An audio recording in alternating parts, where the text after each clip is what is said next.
అల్లు అర్జున్ హీరోగా star director S Harish Shankar దర్శకత్వంలో Sri Venkateswara creations banner పై దిల్ రాజు, శిరీష్ నిర్మాతలుగా రూపొందుతున్న commercial entertainer DJ Duvvada Jagannadham. ఈ సినిమా జూన్ 23న విడుదలవుతోంది. ఈ సినిమాకు రాక్ స్టార్ దేవిశ్రీ ప్రసాద్ సంగీతం అందించాడు.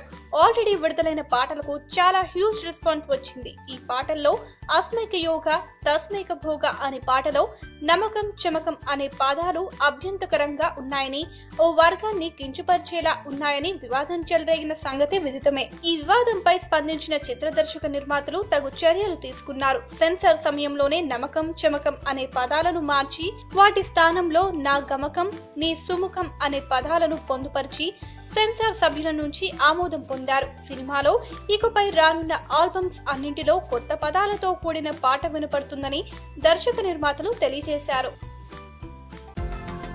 ఈ వీడియో గనుక మీకు నచ్చినట్టయితే లైక్ చేయండి, షేర్ చేయండి, సబ్స్క్రైబ్ చేసుకోండి.